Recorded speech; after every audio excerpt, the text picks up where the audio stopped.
Welcome to the Golden State Media Concepts, America's Still Beautiful podcast, a weekly news podcast covering all the top positive and uplifting news stories. Are you tired of the same old news? Are you sick of the seemingly endless political spin and negativity? We cover stories that will inspire, uplift, and remind you of the good in the world. Tune into the Golden State Media Concepts, America's Still Beautiful podcast to get all the great and positive news stories of today.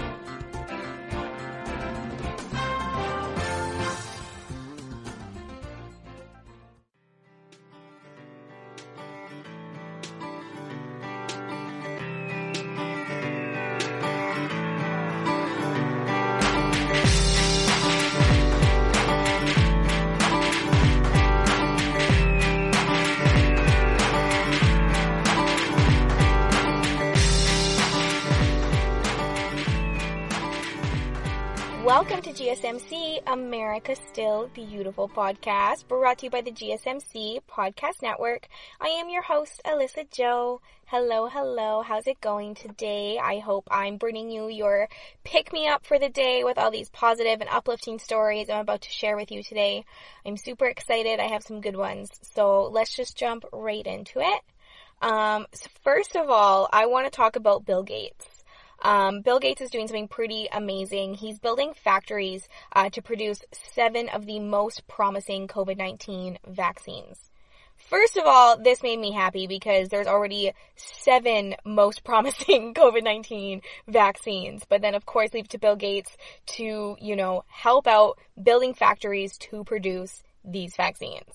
So he just announced that he and his foundation are accelerating the COVID-19 response effort by doing exactly this, by building the factories for all 7 of the most promising vaccines that are currently under development. Even though only 1 or 2 of them will likely be produced, he is building all these factories to try to speed up this whole response time with COVID-19.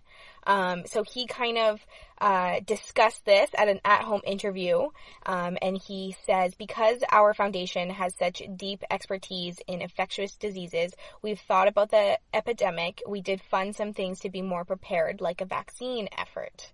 Our early money can accelerate things. Even though we'll end up picking at most 2 of them, we're going to fund factories for all 7, just so that we don't waste time in serially saying, okay, which vaccine works, and then build the factory. So, with all that being said, he just wants to build all 7 factories to be able to produce these vaccines instead of, being like, okay, now this one. He's just building all 7, funding that for them so that they can try to rush the 7 vaccines that are the most promising. He says, he also added, to bring the disease to an end, we'll need a safe and effective vaccine. If we do everything right, we could have one in less than 18 months. About the fastest a vaccine has ever been developed. So we can start now by building the facilities where these vaccines will be made, because many of the top candidates are made using unique equipment. We'll have to build facilities for each of them, knowing that some won't get used.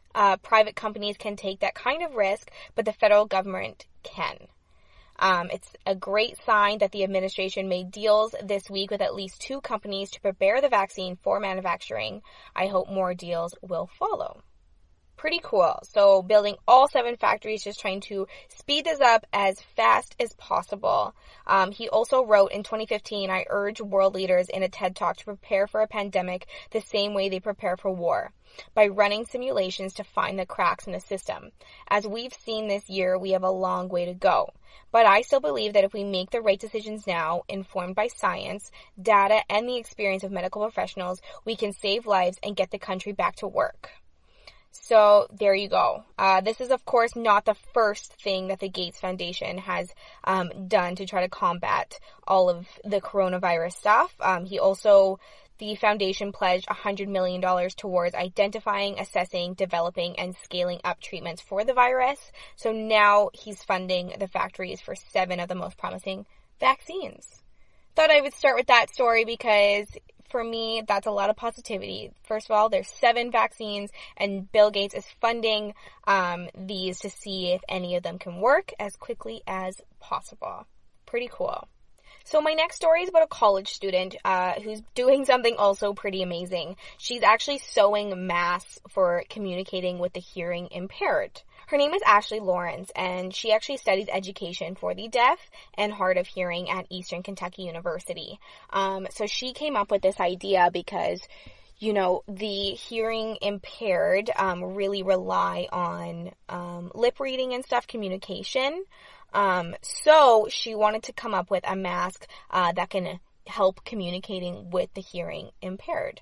She's only 21 years old, and, you know, everyone's kind of facing the whole N95 mask shortages right now. Hospitals, people, you can't find them anywhere, but she wanted to help create a mask that can, you know, help people with hearing disabilities communicate. Like I said, the American Sign Language, ASL speakers rely heavily on lip reading for grammar. Face mask could, you know, you can't, if you're wearing a face mask, you can't lip read, of course, right? So she decided to create this face mask, and it basically has like an opening in the mouth. It's like clear.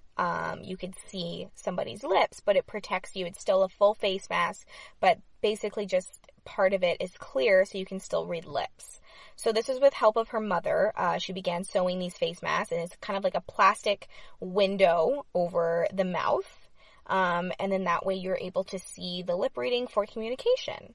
So she's actually been shipping the masks to dozens of different hospitals and just deaf individuals for free. She did launch a GoFundMe campaign to raise funds for shipping, handling, materials, all of those kind of things. But she deactivated the crowdfunding page after she reached her goal of $3,300 in just 2 days. Pretty quick. So she originally recruited a team of volunteers to make the mask for deaf people in her home community. This is in Woodford County, Kentucky. But, you know, she was determined to make this bigger than just for the community. So she's kind of working on launching an official Facebook page and website for anybody, you know, can go to this and see kind of the creation that she's done. You can apply. She's also posting a YouTube DIY instructional video for making the masks as well. That's pretty cool. So then if you, you know, are somebody that can make these masks, then you can help out the hearing impaired as well. And now I thought I would share with you a new study, and it's about music. Let's get off the whole pandemic topic and let's talk about music. So there was a new study that just came out that they say music takes 13 minutes to release sadness and 9 minutes to make you happy. So the British Academy of Sound Therapy, BAST, has been studying the beneficial effects of listening to music just for therapeutical purposes for a very long time. So now they've had new research from them, and they call it the Music as Medicine Project. And they've basically tried to identify exactly what kind of music stimulates positive responses and how long you must listen to that music for those responses to become active. Pretty cool. So they say most people hear or actively listen to music every day, and as humans, we tend to change our playlist based on our mood. Of course, music psychologists have proven time and time again that music can have an effect on your health. So with that in mind, wouldn't it be great if we could prescribe music to help with certain moods? So I've got some results and numbers for you. It's pretty interesting. So they did a pre-trial survey of over 7,000 people. It's about 7,500 people involved. There was 89% of the participants said that music was essential to their health and or their well-being. So let's break it down. First of all, was music for relaxation. 13 minutes was found to be the optimum listening time in the case of music to relax. So this kind of music was characterized with a slow tempo, simple melodies, no lyrics, just kind of simple relaxation music. So that's 13 minutes. They have a song from Manchester-based music trio Marconi Union, and they found this song is called Weightless. So this was found to reduce symptoms of anxiety by up to 65%. So next time, go check out Weightless by Marconi Union. maybe listen for 13 minutes and see how you feel. So they say our test subjects reported positive benefits, including decreased muscle tension, negative thoughts disappearing, feeling peaceful and contented, and being able to sleep better. Pretty cool. So 79% had reduced muscle tension, 84% had less negative thoughts, and 82% had a better night's sleep or felt restful and contented. Now, music for happiness. So they found that people that prefer dancing to get their cardio benefits, even less music is scientifically found to bring greater power into your legs and happiness into your mind. So after listening to driving rhythm and fast tempo music with happy lyrical content for just 9 minutes, 89% of participants had improved energy levels, 65% laughed more and or felt happier, 82% felt able to take on anything or felt more in control of their lives. Next now is music to process or release sadness. So because, sadness is very personal, the people selected, unsurprisingly, music with lyrics that they connected with. So kind of like relaxation, music. They said about 13 minutes was found to be the optimal, amount of time for you to be releasing sadness. So they say listening to music for sadness causes our listeners to feel a sense of relief, be less overwhelmed, feel more stable, and less likely to be triggered by things that reminded them of the issue.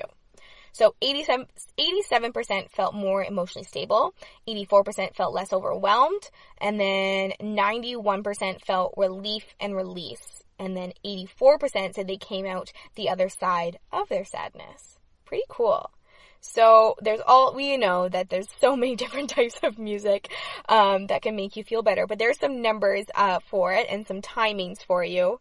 So next time that you're feeling sad, happy, you need motivation, you need to relax, go to music just like you probably already would. But now you have some times and some numbers to think about. All right, that is all the stories that I have for you right now, but don't go anywhere. I have lots more uplifting, positive things to share with you to pick up your day. So stay tuned.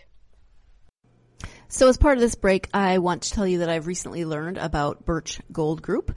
They are one of the top dealers of physical precious metals in the United States. They provide something called gold IRAs, which I am now learning about. That is you can convert a portion of your IRA or 401k into an IRA backed by physical precious metals. That is a gold IRA. Now, I know that my listeners are all very intelligent, and so you've probably been thinking about what your plan might be in terms of your savings, in terms of your investments. The question is, can you afford another hit to your retirement like the last downturn when the S&P dropped 50%? Not many of us probably can. You might want to know that gold is a safe haven against uncertainty, that it can be a good way to diversify your plan, your savings plan. And Birch Gold Group is a trusted place to make precious metal purchases. Right now, thanks to the little-known IRS tax law, you can even move your IRA or eligible 401k into an IRA backed by physical gold and silver. It's perfect for those who want to protect their hard-earned retirement savings from any future geopolitical uncertainty. So contact Birch Gold Group to request a free info kit on physical precious metals to see if diversifying into gold and silver makes sense for you. The comprehensive 20-page kit reveals how gold and silver can protect your savings and how you can legally move your IRA or 401k out of risky stocks and bonds and into a precious metals IRA. To get your no-cost, no-obligation kit, go to birchgold.com/America. That's BIRCH gold.com/America. The GSMC Life and Happiness Podcast takes you on a journey of exploration. We'll discuss tried and true methods alongside the latest trends of how to best live your life to its fullest and happiest. From psychology to meditation, science to self-help books, the GSMC Life and Happiness Podcast will help you to discover what makes you happy and how you can live life being the best you possible. Download the GSMC Life and Happiness Podcast on iTunes, Stitcher, SoundCloud, Google Play, or anywhere you find podcasts. Just type GSMC in the search bar.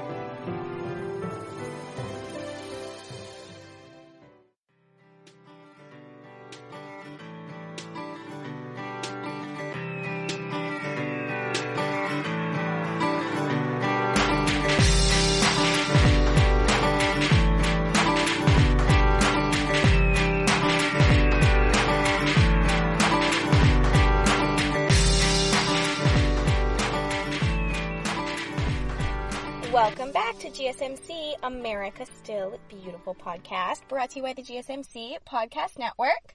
So I thought I would share with you some pretty positive COVID-19 updates. These are all positive and good updates, so let's just go right into it. So the deaths in Spain have dropped for the 4th consecutive day in a row. So that's really kind of inspired the whole nation. That they've kind of passed the peak of their outbreak. So that's pretty cool. It's also, especially because the decline marked the lowest record number of deaths in 2 weeks. So they're hoping that that is the end of the peak and they are coming down. In France, the number of COVID-19 fatalities and new daily cases fell by more than 50%. That's quite a bit. Italy, as we know, has been one of the hardest hit countries in Europe, but now they have recorded 3 straight days of decline in new cases. So this kind of shows the lowest number of new cases since March 17th, roughly half of the nation's peak number of new cases, which was recorded on March 21st. So they've had several consecutive days of decline, so that's good. In New Zealand, less than 2 weeks after New Zealand basically did a huge, strict nationwide lockdown, they reported that they didn't just flatten the curve, that they actually squashed it. So there you go, positive news for New Zealand. And now for U.S., the New York Governor Andrew Cuomo says that the number of deaths statewide fell for the first time and remained flat for new days, raising hopes for a flattened curve. New hospital admissions also fell across the state from 1,427 on April 2nd to 358 on April 5th. So those are good numbers. They also show that the number of collective new cases and deaths in U.S. have actually fallen since April 3rd, which affirms evidence that social restrictions are actually curbing COVID-19. So keep staying indoors. Of course, you know, they're kind of still anticipating that there's going to be more new problems posed kind of during the next coming weeks. But the nation's most influential statistic model has predicted that there may be fewer shortages of medical equipment and fewer deaths than we may have previously thought. That's a positive. And now some reports in China and the U.S. that air pollution is continuing to plummet in countries with social restrictions, so such as the U.K. and India. In New Delhi alone, which has some of the worst air pollution in the world, airborne particles plunged by 71% in just 1 week. Pretty crazy. Particles pollution in major UK cities have also dropped by as much as 1/3, and the rates are expected to fall even further as all these lockdowns kind of continue. So there are definitely some positives. We have to think of the environment in this situation. The environment is loving us right now. So keep doing what we're doing and staying inside. Now, I have another pretty cool story about a man. His name is Alan Marshall. He is from Michigan, and he did something pretty cool. He used his savings to fill up gas for nurses. So he actually kind of stood on the corner of a gas station near the Detroit Medical Center, and he held up a sign reading "Free gas for nurses." And he spent $900 of his own money to fill tanks anywhere between 50 to 80 vehicles that all belong to medical workers on the hospital front lines. Pretty cool. So he actually said that he was originally saving the money to buy himself a knife sharpening tool, but all this just inspired him to do something nice for the local hospital staffers. So he used his savings to pay for their gas. this good deed already kind of did the spiral effect, and somebody kind of saw him doing this and decided to also pitch in money as well. Her name is Alana. That's all she's identified as. But she just saw what he was doing, and she contributed another $200 of her own money to his cause. It's already like the ripple effect. It's already going down. Now, my next story, this is pretty interesting. There has been a new magnetic brain treatment, and it's found to relieve depression in 90% of participants with absolutely no negative side effects. Well, I believe the one negative side effect is feeling just tired afterwards, and there's a little bit of discomfort during the treatment. But other than that, there's like no negative side effects to this magnetic brain treatment. So it's a form of magnetic brain stimulation that rapidly just relieves the symptoms of severe depression. This was kind of a small study that was conducted by researchers at the Stanford University School of Medicine. So they are also conducting a larger double-blinded trial in which half the participants are receiving fake treatment. The researchers are pretty optimistic that the second trial will prove to be similarly effective in treating people whose conditions hasn't improved with medication, talk therapy, or other forms of electromagnetic stimulation. So they're calling this treatment Stanford Acceleration Intelligent Neuromodulation Therapy, or SAINT, S-A-I-N-T, for short, basically. So it's a form of magnetic stimulation, and it's approved by the Food and Drug Administration for treatment of depression. The researchers reported that the therapy kind of improves on current FDA-approved protocols by increasing the number of magnetic pulses. So it speeds up the pace of the treatment, and then it's targeting the pulses according to each individual neurocircuitry. Pretty interesting. So before undergoing the therapy, there was 21 study participants, and they were severely depressed, according to several different diagnostic tests for depression. After the treatment, 19 of them scored within the non-depressed range. All of the participants had suicidal thoughts before the therapy. None of them reported having suicidal thoughts after the treatment. All 21 participants had previously not experienced improvements with medications, FDA-approved transmagnetic stimulation, or electroconvulsive therapy. But this worked for them. 19 out of the 21. That's pretty cool. And then, like I said before, the only side effects of this new therapy was fatigue and some discomforting during the treatment. So the researchers used magnetic resonance imaging of brain activity to locate not only the dorsolateral prefrontal cortex, but a particular subregion within it. They pinpointed the subregion in each participant that has a relationship with the subgenual cingulate, which is a part of the brain that is overactive in people experiencing depression. So, to test safety, the researchers evaluated the participants' cognitive function before and after the treatment. They found no negative side effects. They discovered that the participants' ability to switch between mental tasks and to solve problems had actually improved, and a typical outcome for people who are no longer depressed. That's kind of what happens. Usually they're able to move between mental tasks and solve problems a lot easier. 1 month after the therapy, there was 60% of participants were still in remission from depression, and some follow-up studies are under the way to determine the duration of the antidepressant effects. The researchers plan to study the effectiveness of SAINT on other conditions such as obsessive-compulsive disorder, addiction, and autism spectrum disorders. Pretty cool. There's been some pretty successful stories within it as well. So there was 21 participants in like the big test, but now they're testing more, and they just keep getting positive results. So I thought that was pretty interesting to see a new form of therapy to try to relieve the symptoms of depression. One woman, she's 60 years old. Her name is Yaji Lehman, and she went through this study. She has struggled with bipolar disorder all of her adult life, but with medications and psychotherapy, her mood has been stable for about 15 years. But she says there was constant chattering in my brain. It was my own voice talking about depression, agony, hopelessness. I told my husband I'm going down and I'm heading towards suicide, and there just kind of seemed to be no option, she says. So her psychiatrist had heard of the SAINT study and referred her to Stanford. Then the researchers pinpointed the spot in her brain that would benefit from the stimulation, and she underwent the therapy. So she says by the third round, the chatter started to ease. By lunch, I could look my husband in the eye. With each session, the chatter got less and less until it was completely quiet. She says that was the most peace there's been in my brain since I was 16 and started down the path to bipolar disorder. So there's already one pretty successful story. So I am super eager to see where this study goes next. Sounds pretty interesting.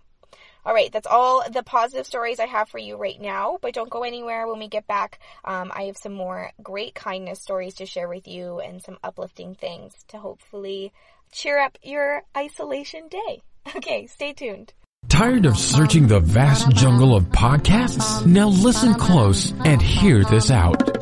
There's a podcast network that covers just about everything that you've been searching. The Golden State Media Concepts Podcast Network is here. Nothing less than a podcast bliss with endless hours of podcast coverage. From news, sports, music, fashion, cooking, entertainment, fantasy, football, and so much more. So stop lurking around and go straight out to the Golden State Media Concepts Podcast Network. Guaranteed to fill that podcast itch. Whatever it may be. Visit us at www.gsmcpodcast.com. Follow us on Facebook and Twitter, and download us on iTunes, SoundCloud, and Google Play.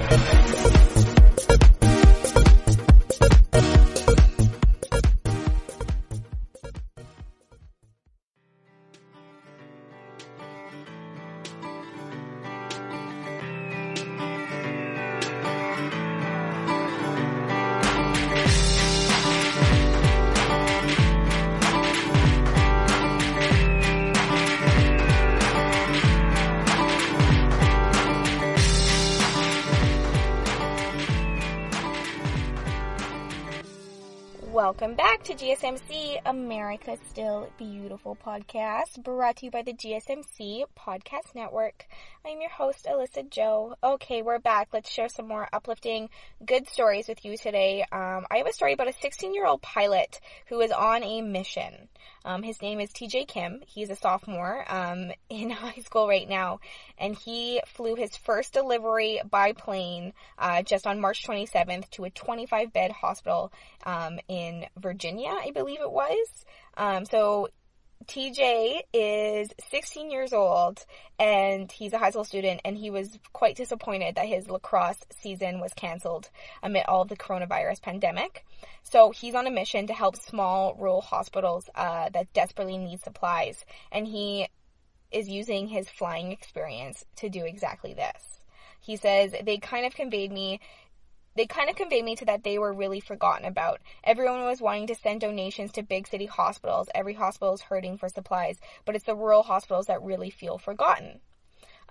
So in his most recent delivery, he carried 3,000 gloves, 1,000 head covers, 500 shoe covers, 50 non-surgical masks, 20 pairs of protective eyewear, 10 bottles of hand sanitizer to help a hospital in Woodstock. So he said that his goal is to make deliveries to 7 rural hospitals in Virginia that are defined as critical access hospitals. And so this kind of effort all began when he was having a conversation with his family of just ways that they could serve their community in this time. So communities across the country, are really coming together to try to, fight this pandemic and to come together and help each other.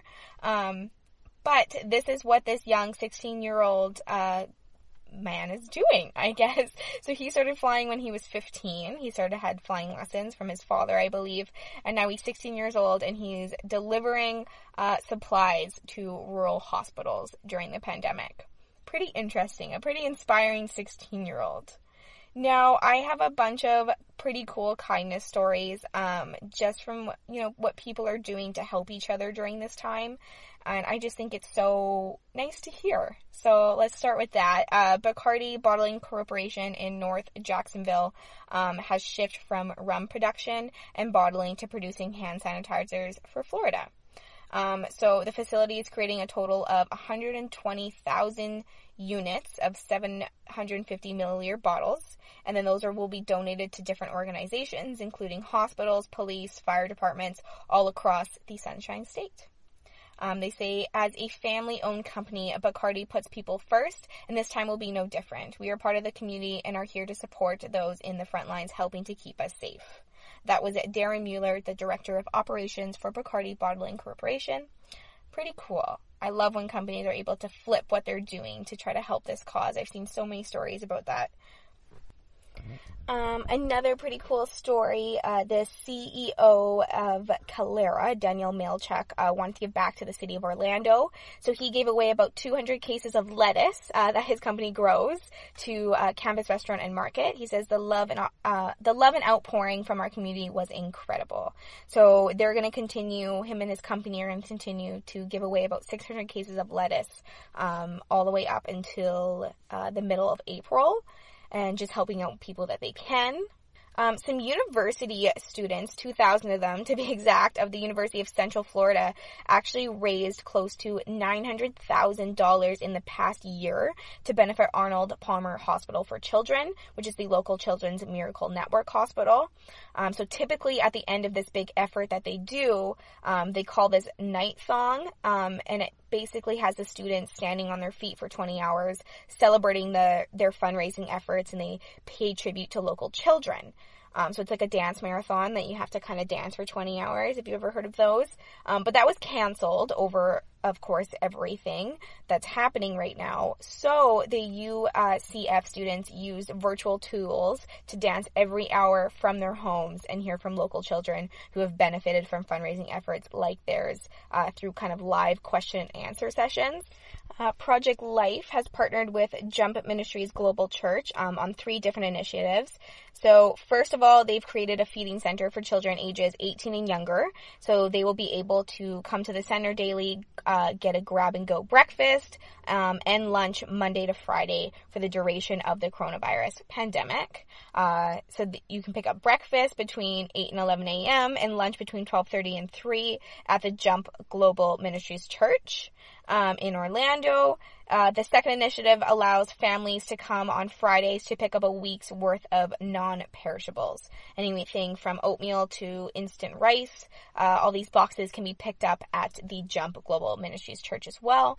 And the third one, for families of government works not receiving pay and living in extended stay hotels, they will be dropping off breakfast and lunch meals as well as boxed perishables.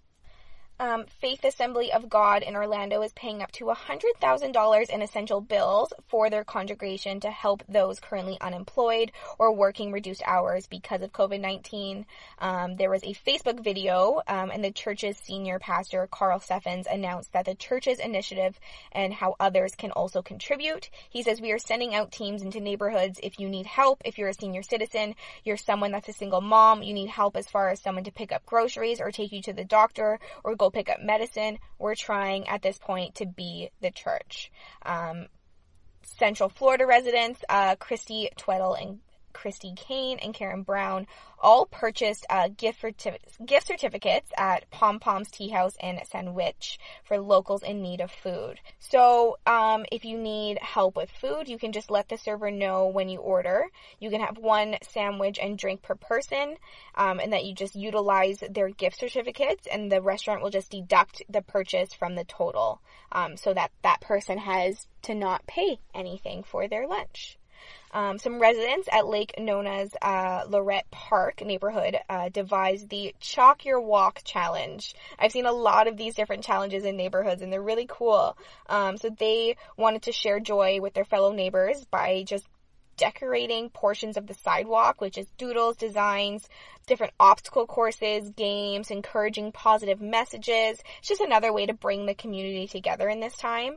So Carly Kunkel. She is in this neighborhood, and she says this effort to share joy while also practicing social distancing not only gives families an outdoor activity that everyone can get involved in, but provides residents with a sense of encouragement, solidarity, and community. So you can post pictures of these like chalks. If you want to go check them out, you can search up the hashtag LN Chalk Walk on social media, and there will be a bunch of different pictures and stuff that they're doing. I went and checked some of them out. They're pretty cool. I'll post some of them up on our social media just to show what people are doing in their neighborhoods. Could give you an idea of what to do in your neighborhood. Therapy dogs from the Orlando Health Pet Therapy Program are spreading really cute, kind messages of hope and encouragement. They're sending like virtual puppy kisses and your possum, like just like silly cute things like that. There was a video to Orlando Health team members and Orlando Health social media, and it just has basically cute puppies with cute messages, so you can't go wrong with that. Can't go wrong with cute puppies and cute messages in a time like this. Okay, so my last little feel-good quick story for you today is about Wish Farms. Over the last 2 weeks, Wish Farms has donated 220,000 pounds of fresh strawberries to Feeding Tampa Bay, the United Bank of Plant, City, and others. One of the owners, Gary Wishtonsky, says, "We can't forget that many millions of Americans were already food insecure before this crisis hit. We stand ready to support our food bank partners now and in the future because everyone deserves to have access to healthy food." There you have it. There is all my feel-good, positive stories that I wanted to share with you today. I hope this gave you a little extra pep in your step through all this isolation and craziness. I'm so glad there's still so many amazing positive things happening in our world. So just always remember that. I will always be here to share those positive stories with you. So thank you so much for listening to GSMC America's Still Beautiful podcast, brought to you by the GSMC Podcast Network. I am your host, Alyssa Jo. Thank you so much for being here today. Please do not forget to hit the subscribe button, like and follow us on social media, and leave a 5-star review. I greatly appreciate it, and I can't wait to share more great stories with you next time. Thank you. You've been listening to the Golden State Media Concepts, America's Still Beautiful podcast, part of the GSMC Podcast Network. You can find this show and others like it at www.gsmcpodcast.com. Download our podcasts on iTunes, Stitcher, SoundCloud, Google Play, or anywhere you find podcasts. Just type in GSMC to find all of our shows. From the GSMC Podcast Network, from social media news to marketing news, and even weird news, the GSMC Podcast Network has you covered. You can also follow us on Twitter and Facebook. Thank you, and we hope you have enjoyed today's episode of the Golden State Media Concepts, America's Still Beautiful podcast.